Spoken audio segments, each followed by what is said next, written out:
I would like to have the discussion today, and the topic is there is no religion of God. You take this word religion into inverted commas. There is a world of difference between the definition of the word Islam, ordained by God, and the Arab religion invented by the religionist, which goes by the same name. The word Islam may possibly be the most abused word in the world today. Indeed, the deen by God is Islam. 3:19. In one simple and straightforward sentence, God states that Islam is a deen. The meaning of verse 3:19 literally says, indeed, the way of life by God is peacefulness. The word Islam means peacefulness. This word is derived from the root salam, that means peace. In Quran, in Surah number 6, ayat number 54, we are told to greet one another by saying, peace be upon you, or Salam alaikum. The word ad-deen means the way or the order. In no place in the Quran did God says Islam as a religion. This is a crucial point to consider. What is the difference between religion and deen? A religion consists of belief in a god or gods and the activities that are connected with that beliefs, such as prayers or worship or rites in the temple, church, synagogues and mosque.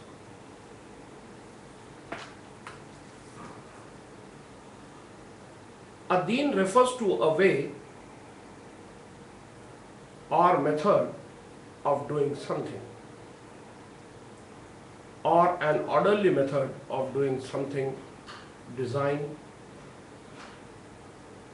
for an action or series of action to achieve an objective. According to the Quran, religion is called Shia. It has been mentioned in Surah Rum, that is the 30th chapter, in ayat number 32.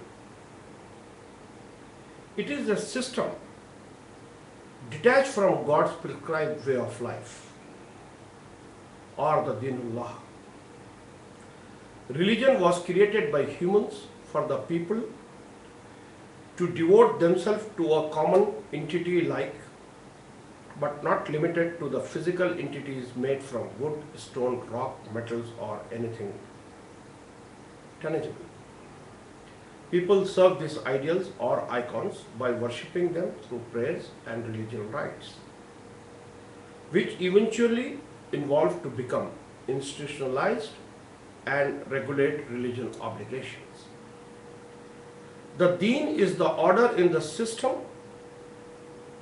conceived by the all-knowing, which allow people to devote themselves to the one unseen God through His providence sanctioned in His scripture. True adherents to this system serve God by committing themselves to do the deeds required by Him in His system, so that they can achieve the peacefulness in the world. These obligations requires self-sacrifice, but are free of dogmatic practice of ritualized worship or rites. Men and women who believe in God, the final day, and observe virtuousness in this life are called Muslims, or those who are at peace. Muslim is not a label, but it is a state of being of a person who enjoys peacefulness.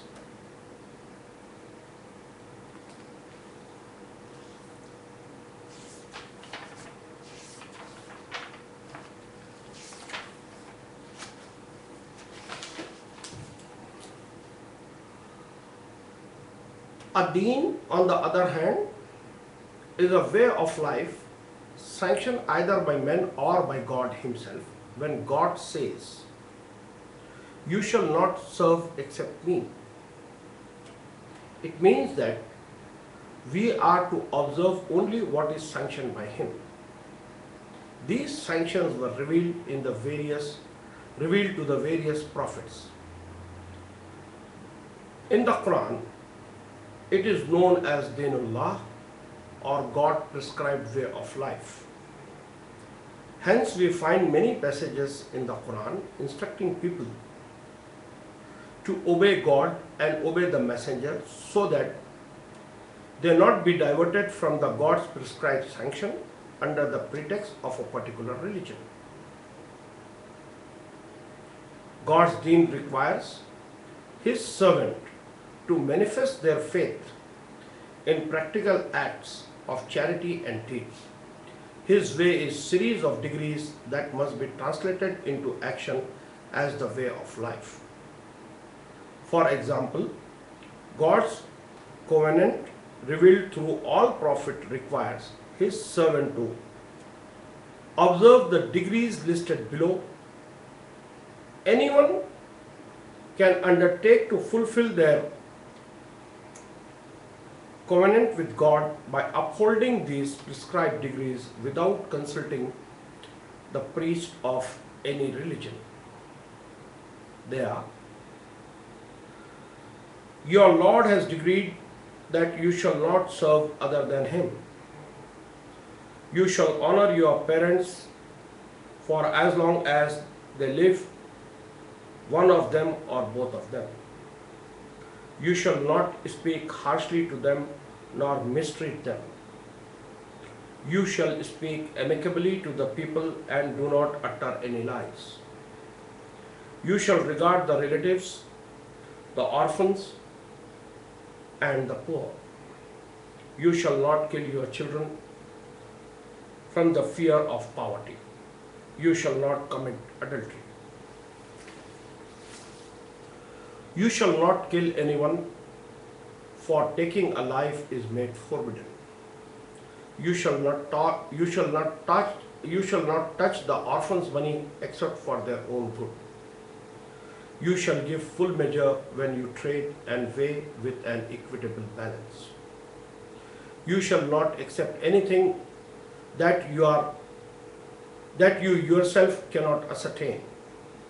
You shall be perfectly honest when you serve as a witness, even if it is against yourself, your parents or relatives, whether the defendant is rich or poor. You shall give in charity. You shall give to charity from God's provisions, which He has entrusted to you.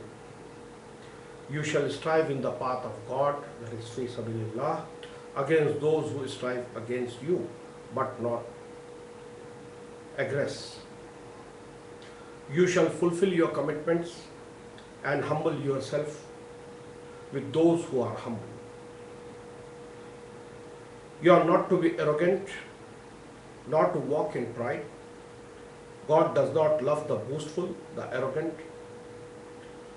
Be humble as you walk and lower your voice.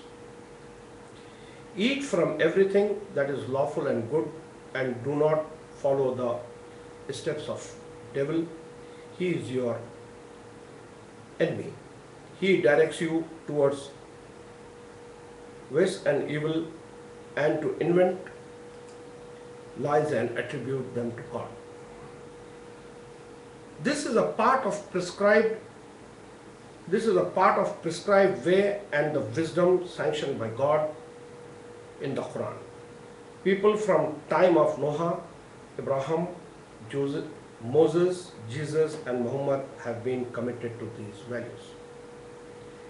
They observe these values in an orderly manner as a deen. Common sense tells us that in order to achieve result, these values must be translated into deeds. Worship or ritual prayers are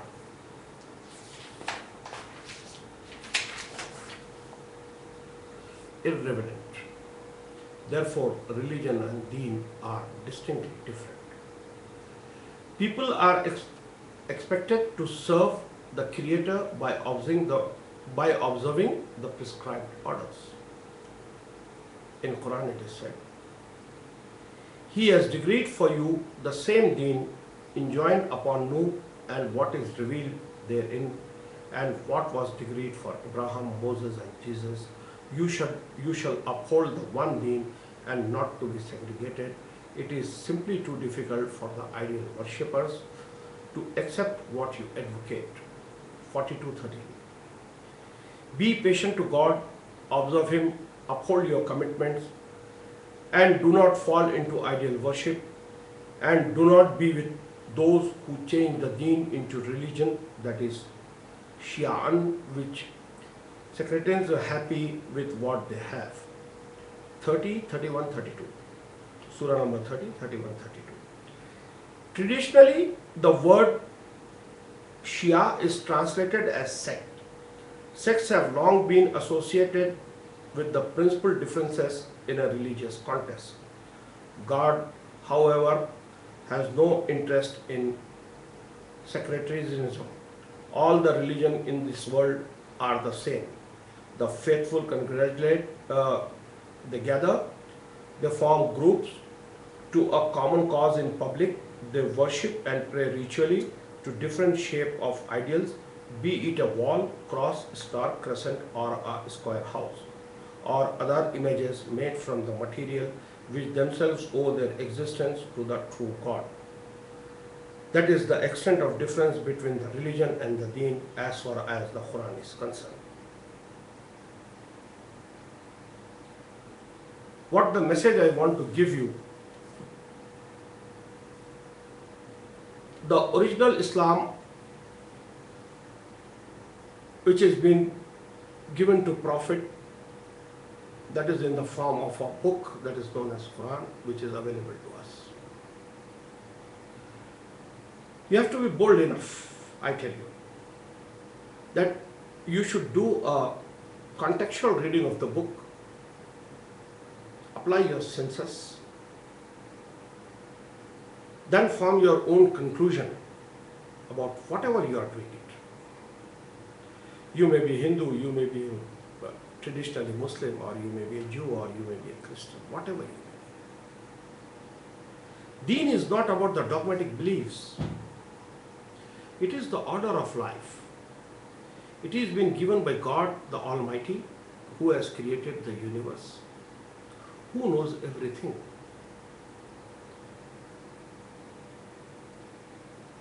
And Islam being an eternal religion and a divine religion,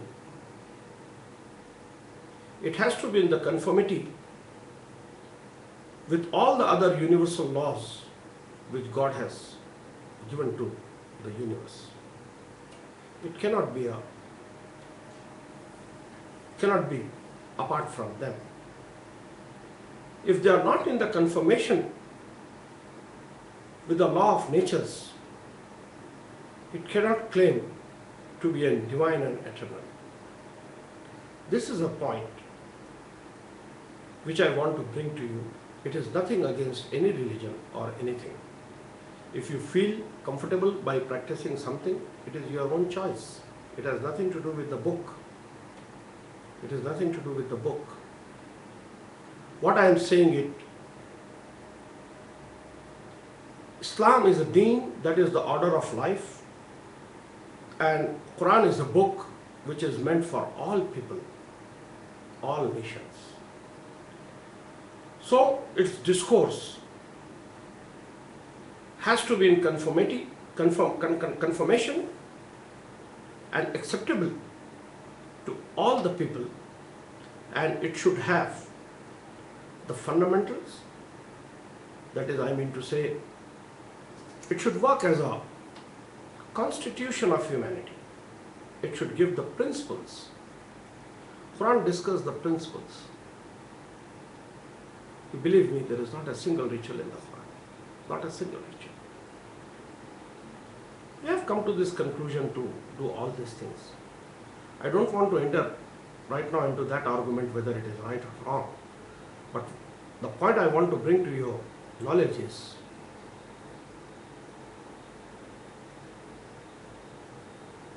the true Islam is in the book of God. We are all born in some religion, so we believe in that religion. We have never ever done the critical analysis of our own beliefs. All these theories of salvation and other things, I don't think they do anything to humanity. It is the same order, it is the same universal peace, what the nature is, that same peace God wants to establish in the human society by giving that orders. Quran is a simple book. Its discourses are simple if you read it contextually. Anything which is simple, it doesn't mean that it is easy. There is a vast difference between simple and easy. You must understand the difference between simple and easy. Quran discusses the simple principles, but to put in practice, you have to do self-sacrifices. You have to adopt the policy of sabr and taqwa, what the Quran says. You have to be honest to yourself, honest to your God, honest to your society, honest to your parents, honest in your business. I will give you one exercise. I have done that for 5 days. Quran says you should not say lies. You should not say lies. Practice it for 5 days. Make a 1 to 10 scale of your own rating. Don't answer me, answer yourself. You will get the answer. So it's a simple discourse, don't say lie, but it is not easy, for which you have to struggle, for which you have to be careful. That is what the test is here and what is needed here. God is not interested in your holiness or your ritual prayers or anything. He needs the people who can obey His orders, who can serve them. That serving has to be with a complete spiritual devotion, believing that every act will be brought to the accounts and God will judge according to this. Remember, in Roza Jaza, in Akhirat, you will be examined not by any other thing, but by this book. It is very clearly said in the Quran. Still you don't want to believe it, it is up to you. You got that liberty. God has given the liberty to man to say anything, to do anything, to believe anything. God will not interfere into this life to stop you. He will not seize your liberty. You can say God or you can say DOG. God will not stop you. But remember, on the day of judgment, everything will come to justice. And at that time, you don't have a chance to go back and correct yourself, because you have reached the point of no return already. So be careful. I say that I don't favor, I don't condemn anything. My message is very clear. True Islam is in the Quran. Follow it. Read it carefully. Read it yourself. What you get, adopt it.